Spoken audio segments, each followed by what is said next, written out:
चमक तुझसे पाते हैं सब सब। कोई बचा? फरिश्ते भी शामिल, वली भी शामिल, नबी भी शामिल, औलिया भी शामिल, मशाइख भी शामिल, जिन्नात भी शामिल, इंसान भी शामिल, एक लफ्ज़ सब। और ये ऐन मकाम मुस्तफ़ा के मुताबिक है ये सब। चमक तुझसे पाते हैं सब पाने वाले।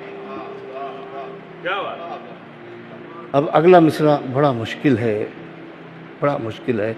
आला हज़रत का इल्मी मकाम की झलकियाँ मैं दिखा रहा हूँ, उनका मनसब तो बयान करना मेरे लायक नहीं।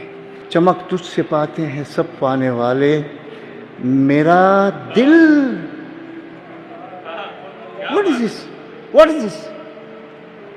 What is this? मुझे चमका दे, तुझसे चमक सारे पाते हैं, मुझे भी चमका दे।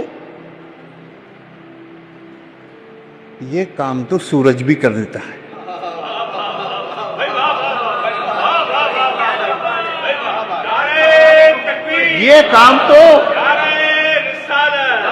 ये काम तो ये रोशनी भी कर रही है, मुझे चमका रही है।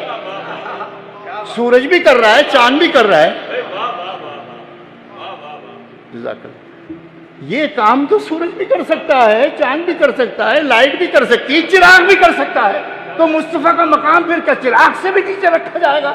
मुस्तफा का मकाम तो सबसे ऊपर रखा जाएगा। ऐसी जगह रोशनी पहुंचवानी है जहां दुनिया की कोई रोशनी न पहुंच सके, न चमका सके। मेरा दिल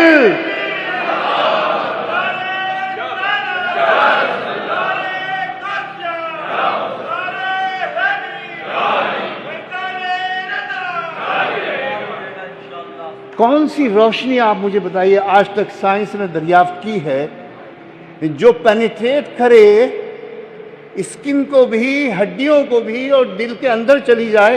एक्सरे रोशनी नहीं है, एक्सरे रोशनी नहीं, वो रेज है, लेकिन लाइट रेज नहीं है। आला हजरत ने अपने आका और मौला को इतना बाइख्तियार माना कि कोई रोशनी, हर रोशनी जहां फेल हो जाए वहां नूर मुस्तफा कामयाब हो जाए, नूर मुस्तफा कामयाब। मेरा दिल भी चमका, मेरा दिल चमका दे।